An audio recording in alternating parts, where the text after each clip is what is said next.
You're on a journey through the Bible to experience the epic story of God and to learn your part to play in the unfolding drama. Prepare for your role as you learn your history, your enemy, and your king. Welcome to the Bible Brief. Join us today as we discover the beginnings of the city of Babylon. We see the people try to make a name for themselves, but end up confused instead. You're listening to the Bible Brief.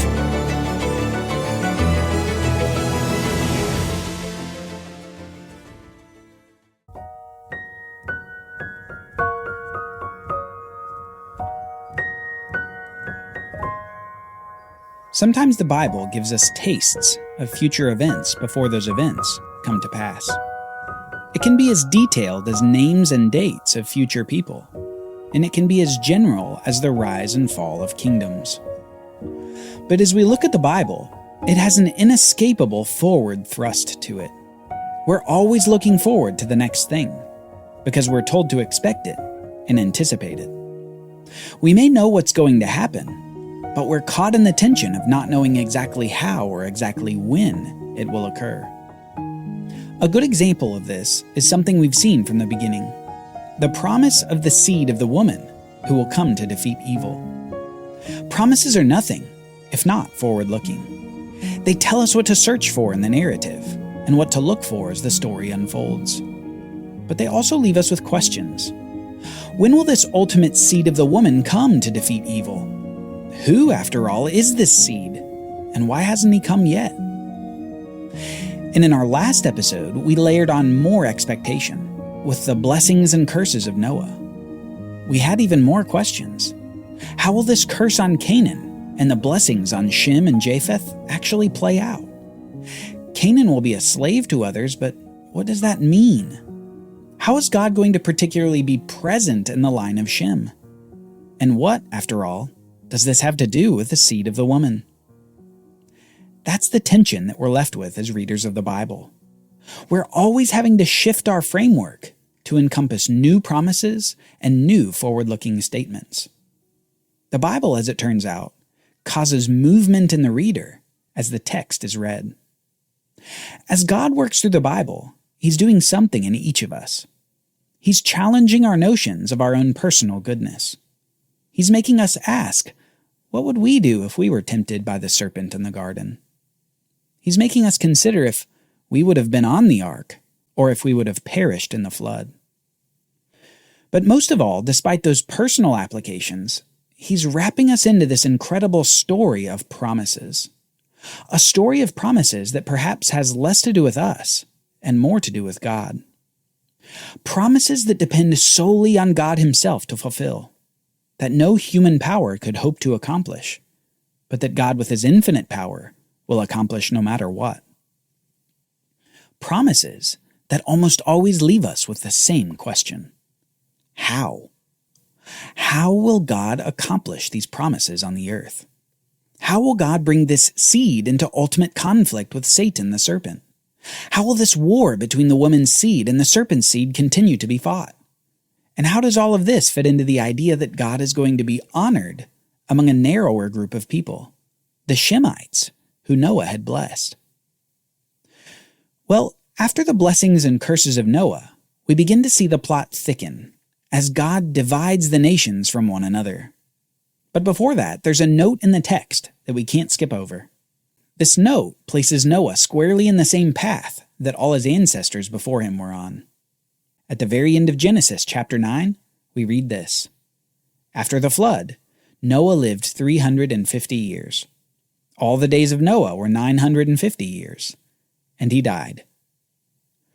Noah, that man who built the ark that God used to save a remnant of humanity, he dies.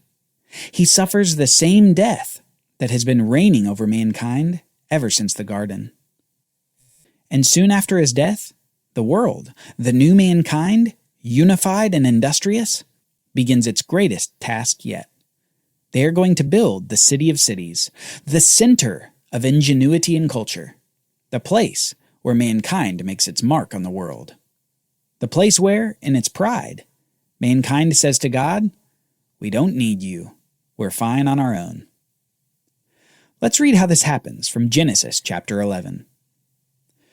Now the whole earth had one language and the same words. And as people migrated to the east, they found a plain in the land of Shinar and settled there. And they said to one another, "Come, let us make bricks and burn them thoroughly." And they had brick for stone and bitumen for mortar. Then they said, "Come, let us build ourselves a city and a tower with its top in the heavens, and let us make a name for ourselves, lest we be dispersed over the whole face of the earth." Since Noah's generation, the post-flood people began to migrate eastward into modern Iraq, to a place with plentiful water and a fertile plain. Now remember what we said about that eastward direction here at the beginning of Genesis. Adam and Eve were cast out of the garden to the east. Cain was cast further east upon his murder of Abel. And now the people are going east again.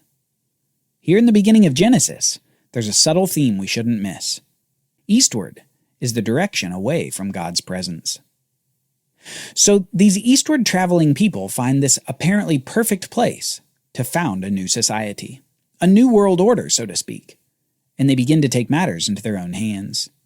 They say to each other, "Come, let us build ourselves a city and a tower with its top in the heavens, and let us make a name for ourselves, lest we be dispersed over the face of the whole earth." Note the insistence here that their building efforts will gain them something that they think they need. A new name. A name for ourselves. A new identity. A human-constructed rather than God-given identity. A given name, after all, represents that you have an authority over you. A name for yourself? Well, that means you control your own destiny. With no authority, you don't need to be fruitful and multiply and fill the earth as God commanded. No, you can build a city so that you won't fill the earth. With your own name, you can just defy the command. And maybe all that sounds great until we find out the name they actually did make for themselves. But first, God's reaction. Funny enough, while they intended to build a tower with its top in the heavens, as if reaching up to be equivalent to God, God is described in a way to show that they weren't even close to their goal. It says, "And the Lord came down to see the city and the tower, which the children of man had built." God had to come down to see this structure that mankind had built. Reaching into the heavens is not something that mankind can actually accomplish. These people had confused the height of their tower with significance. But God had to come down to see this apparent accomplishment. And the Lord said, "Behold, they are one people, and they all have one language. And this is only the beginning of what they will do. And nothing that they propose to do now will be inaccessible to them. Come, let us go down and there confuse their language, so that they may not understand one another's speech." So the Lord dispersed them from there over the face of the earth, and they left off building the city. After seeing the tower, the text says that the Lord again goes down to do something else. He goes down to confuse their language, to essentially slow and inhibit humanity's technological and engineering prowess. This desire for a city and a tower to make a name for themselves, if left unchecked, would lead to disastrous consequences for the humans. They might think that they actually could make a name for themselves. And so God confuses their speech into many different languages so that they'll abandon their pursuit and actually begin to fulfill God's command to fill the earth, rather than be gathered into one place. And here at the end of this short narrative, we actually get to see the name that the people made. Not a name they wanted, but a name fitting the place and the purpose. It says, "Therefore its name was called Babel, because there the Lord confused the language of all the earth. And from there the Lord dispersed them over the face of all the earth." The name of their city would forever be called Babel, meaning confusion. A confused people confusedly build a tower that they think could reach up to God through their disobedience and make a name for themselves. The only name that they made was less a name than a description for the whole ordeal: confusion. And yet, in another language of the ancient Near East, we end up seeing this desire for the tower endure. a desire that will be manifested over and over again in the Bible. While in ancient Hebrew, Babel means confusion, in ancient Akkadian, Babylon means gate of the gods. Babylon will be back in the Bible story, as people won't give up on this quest for equivalence with God. That same quest that Eve had in the garden, to be like God, knowing good and evil. This confused quest for goodness, wisdom, and identity apart from God isn't going well for humanity.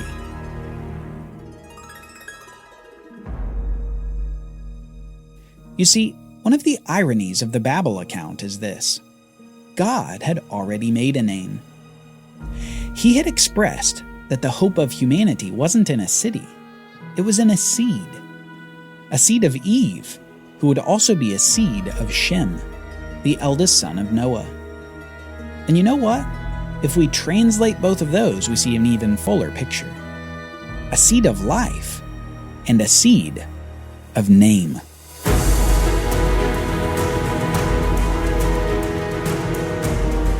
Join us next time as we meet one of the most important people in the whole Bible. A man whose name means exalted father, who despite his name remains childless.